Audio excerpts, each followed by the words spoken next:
come with me to draft the pattern for my apron dress. It will be available for free on the Craftomatics blog. This is version 1. My general idea for this dress was I wanted an apron dress. Well, originally I wanted it to be a split sides dress. That ended up not working out, so it's an apron dress. Version 1, I wanted it to be more fitted in the top because that is what works best for my body type, is to have it fitted through the waist and then to have it flare out. So version 1, you can see it's like straight up the sides. I kind of had like a wider neckline in mind. It didn't work super well. And at this point, I was adding a dart here, but really I was trying very, very hard to not use darts because the math for darts is a little bit annoying when you're trying to design a pattern that can be used by anyone of any body type without actually needing to print a pattern and having people being able to draft it themselves. So version 2, you saw I tried to take it in. Version 3 is what we're working on right now, and I'm making some adjustments, trying to figure out how it's going to work and have more of like a wrap around effect. At this point, we switched from a split side to an apron dress because I realized the split side was just, it was not going to work and have the coverage that I wanted. My biggest issue with my apron dress is that I wasn't getting the coverage that I needed on my sides, which is why you're going to see this weird like sinusoidal shape going on right here in version 3? 4. I think we're on 4.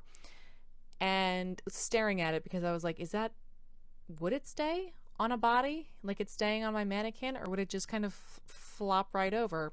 So this then is creating the first version of the back, because if I have a front and a back, I can try it on, and the answer is no, it absolutely does not look the way that I wanted it to from inside my head. So moving on to then version 5. We might have actually just looked at 3, and I think maybe this is 5. No, I'm right. This is 5.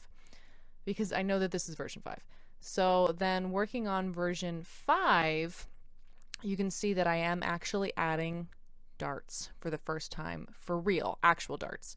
And the reason I did this is because I was working over on the mannequin, over on the dress form, and trying to then transfer it over onto paper. And you're going to start to see this is where it gets a little bit tricky. Yes, this is version 5.5.